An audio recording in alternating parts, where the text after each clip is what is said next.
O demônio do orgulho impediu a execução do plano.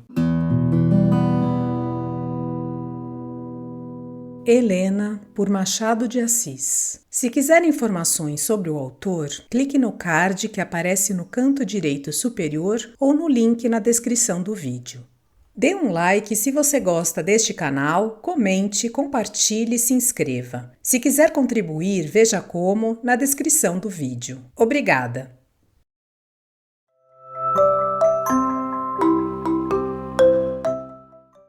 Capítulo 25.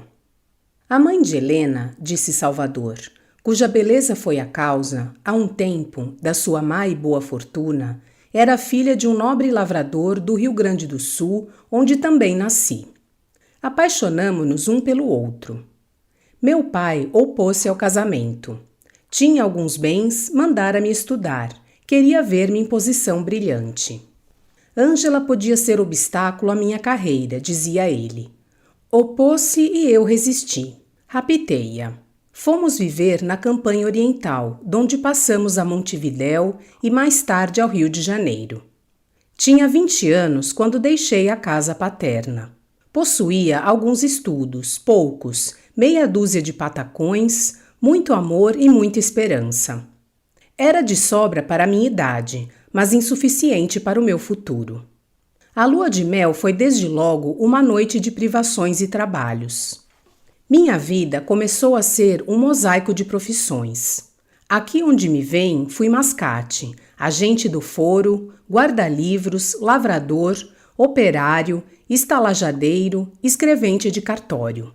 Algumas semanas vivi de tirar cópias de peças de papéis para teatro.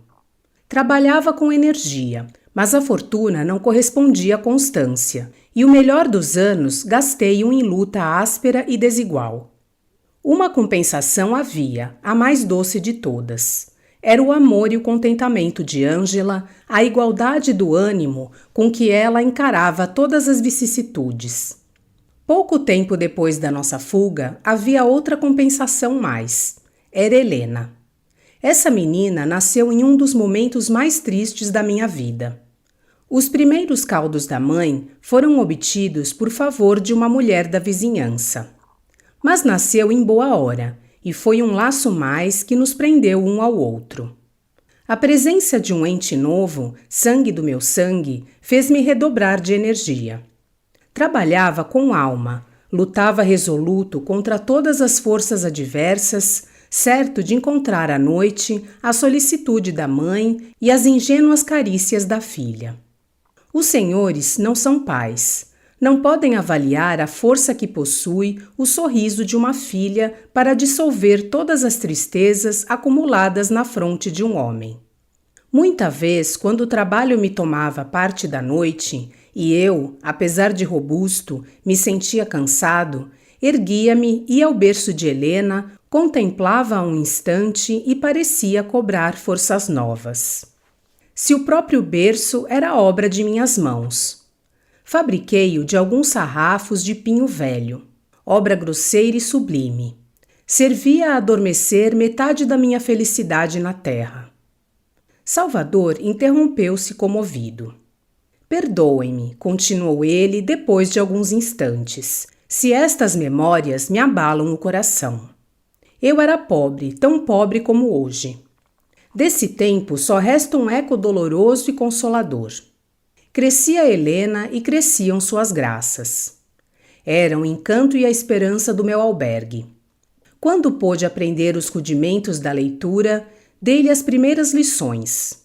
Assisti pasmado à aurora daquela inteligência que os senhores veem hoje tão desenvolvida e lúcida.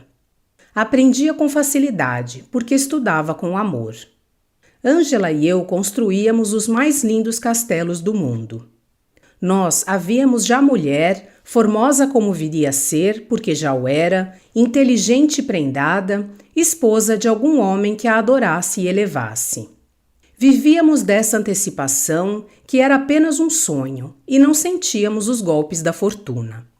Por que razão, perguntou Melchior, dado esse amor e nascido uma filha, não santificou o senhor a situação em que se achavam? A curiosidade é justa, replicou Salvador, Mas a resposta é decisiva. Casar era a nossa justificação. Era um argumento contra o ressentimento de meu pai. Nos primeiros dias da nossa fuga do Rio Grande, a própria embriaguez da felicidade desviou qualquer ideia de santificar e legalizar uma união consentida pela natureza. Depois vieram os trabalhos e as necessidades.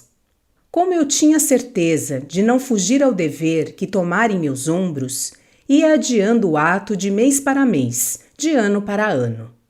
Afinal, o projeto esvaiu-se de todo. Estávamos ligados pela miséria e pelo coração. Não pretendíamos o respeito da sociedade. Triste desculpa. E ainda mais triste recordação, porque o casamento teria talvez obstado os acontecimentos posteriores. Helena contava 6 anos. Minha fortuna, adversa sempre, com intermitências favoráveis, parecia abrandar um pouco. Ia encetar um novo meio de vida quando uma circunstância grave me chamou ao Rio Grande. Meu pai adoecera. Mandava-me o seu perdão, ordenando-me que o fosse ver sem demora. Obedeci prontamente. Do que ele me remeteu para as despesas de viagem e outras, deixei alguma coisa a Ângela e Helena e parti. 24 horas depois de ver meu pai, tive a dor de o perder. A liquidação dos negócios foi curta. Os bens todos ficaram pertencendo aos credores. Restavam-me alguns patacões. Recebi esse golpe novo com a filosofia da insensibilidade. Quem sabe se não era eu o culpado do acontecimento? Os negócios, entretanto, apesar de curtos, demoraram-me mais do que eu pretendia e convinha. A ânsia de voltar cresceu, desde que não recebi a resposta das últimas cartas que escrevi a Ângela. Enfim, pude regressar ao Rio de Janeiro com um luto mais e uma esperança menos. Neste ponto entra a pessoa de seu pai. Estácio desviou os olhos. Logo que cheguei, continuou Salvador, corri à casa. Achei-a fechada. Um vizinho, testemunha da minha aflição, deu-me notícia de que Ângela se mudara para São Cristóvão. Não sabia nem o número nem a rua, mas deu-me algumas indicações que me guiaram. Ainda hoje tenho ante os olhos o sorriso com que aquele homem me respondia. Era um sorrir de compaixão que humilhava. Sem nunca haver recebido de mim a menor ofensa, vejo que ele tinha um prazer secreto com o meu infortúnio. Por quê? Deixo aos filósofos liquidarem esse enigma da natureza humana. Voei a São Cristóvão. Gastei tempo em procurar a casa, mas dei com ela. Quando a vi, duvidei de meus olhos ou das indicações. Era uma casa elegante, escondida entre o arvoredo, no meio de um pequeno jardim. Podia ser aquela a residência da companheira de minha miséria? Receoso de ir bater ali, vi assomar ao portão um homem, que me pareceu ser o jardineiro. Perguntei pela dona da casa, a quem dei o seu próprio nome, dizendo que lhe desejava falar. A senhora saiu, respondeu ele distraidamente. Dispus-me a esperar, mas o jardineiro observou-me que ia sair e fechar o portão e que a senhora só voltaria à noite. Esperarei até a noite, redargui. O jardineiro mediu-me de alto a baixo, circulou um olhar cauteloso pela rua e disse-me baixinho: aconselho ao senhor que não volte. O patrão não há de gostar. Não escrevo um romance. Dispenso-me de lhes pintar o efeito que produziram essas palavras. O que senti excede a toda a descrição. Há catástrofes mais solenes, há situações mais patéticas. Mas naquela ocasião parecia-me que todas as dores do mundo se tinham convergido para meu coração. O jardineiro era verdadeiramente compassivo. Lendo em meu rosto o efeito de suas palavras, disse-me alguma coisa de que absolutamente não me lembro. Convidou-me com brandura a sair. Obedeci maquinalmente. Podendo informar-me acerca de Ângela, não o fiz. A febre reteve-me 3 dias de cama. numa pobre cama alugada em péssima estalagem da cidade nova. No terceiro dia, recebi uma carta de Ângela. Pedia-me que lhe perdoasse o passo que dera, que uma paixão nova e delirante a havia guiado e que, se viesse a arrepender-se, seria essa a minha vingança. Quando li a carta, tive ímpeto de ir ter com ela e esganá-la, mas o ímpeto passou e a dor desfez-se em reflexões.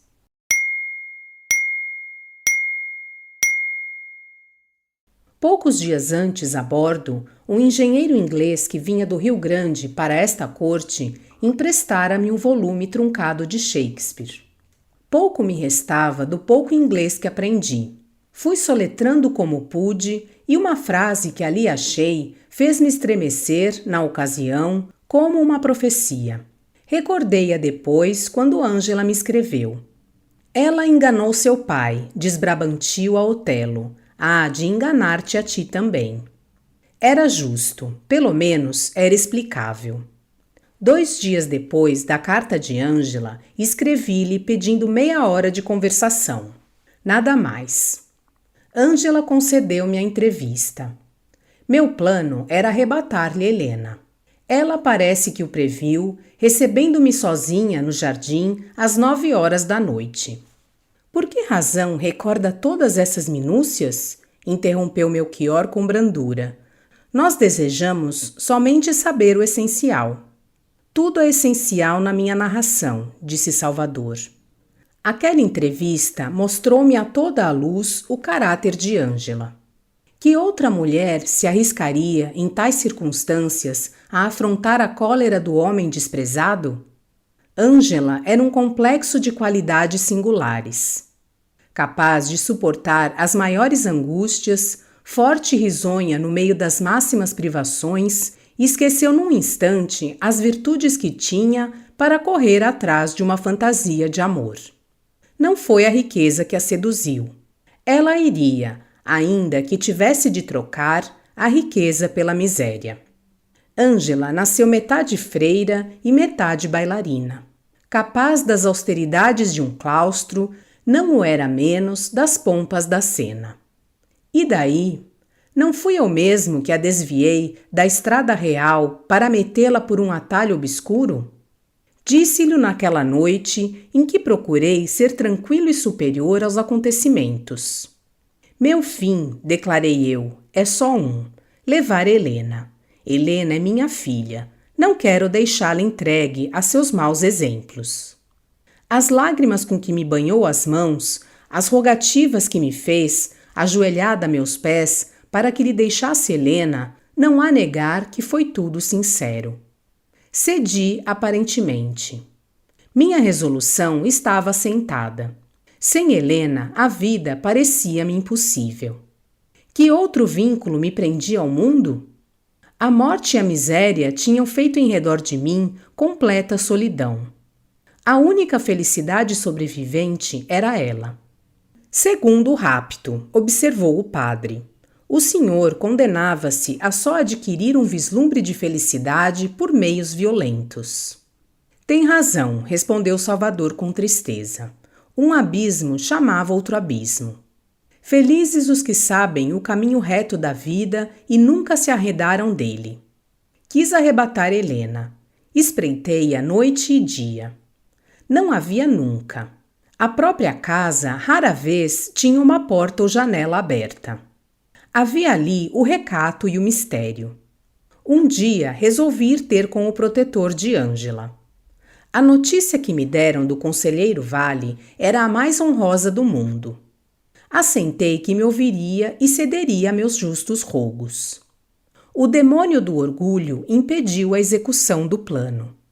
Quase a entrar em casa do conselheiro, recuei. Decorreram assim cerca de 2 meses. Emagreci. As longas vigílias fizeram-me pálido. O trabalho não me atraía. Cheguei a padecer fome. O poeta que disse que a saudade é um pungir delicioso não consultou meu coração. Acerbo o achei eu. É certo que a ela misturava-se a cólera da impotência e o desgosto mortal do abandono. Um dia dirigi-me para São Cristóvão, disposto a empregar a violência, contanto que trouxesse Helena ou fosse dali para o aljube. Era à tardinha. Aproximei-me do jardim de Ângela, ouvi a voz de minha filha. Era a primeira vez depois de longos meses.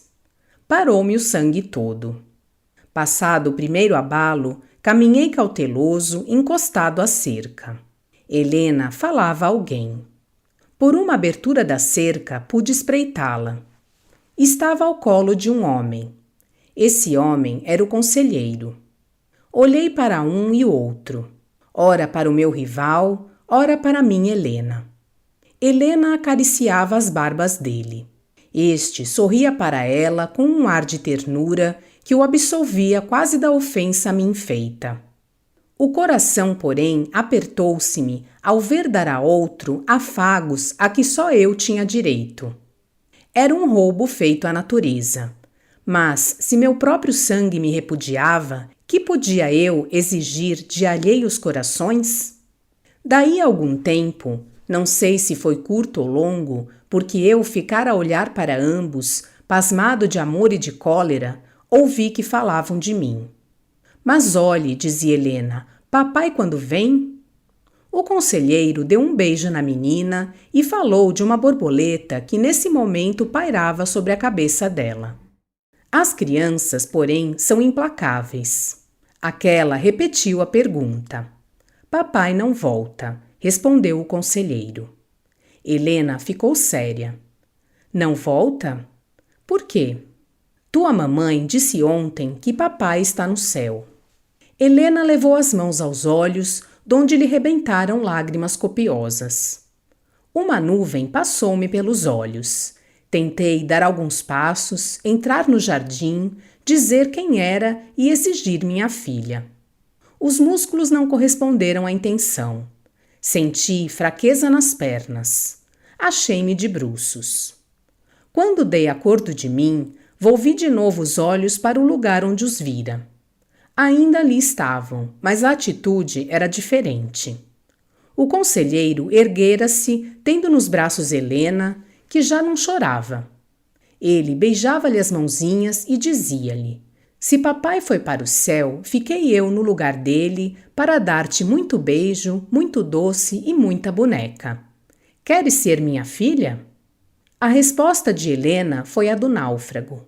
Estendeu-lhe os braços em volta do pescoço, como se dissesse: se não tenho ninguém mais no mundo.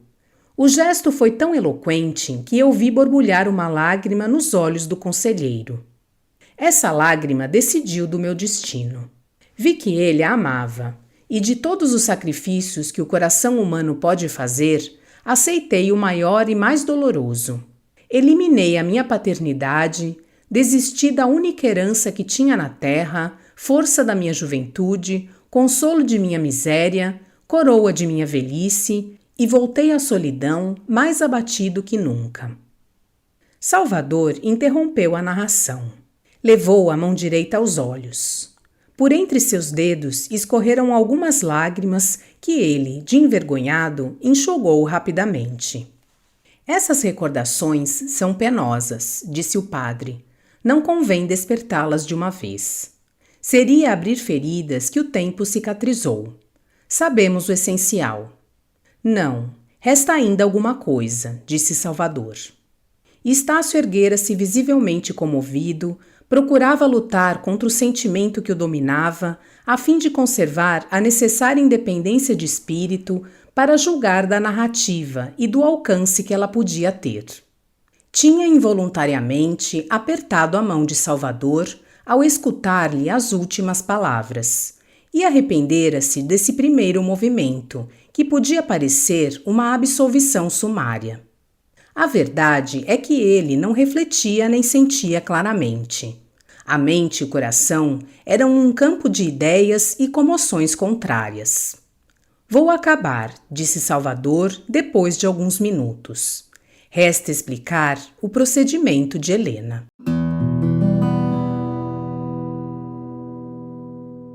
Desejo que tenham gostado deste capítulo da obra Helena de Machado de Assis, Obrigada por sua companhia e até a próxima.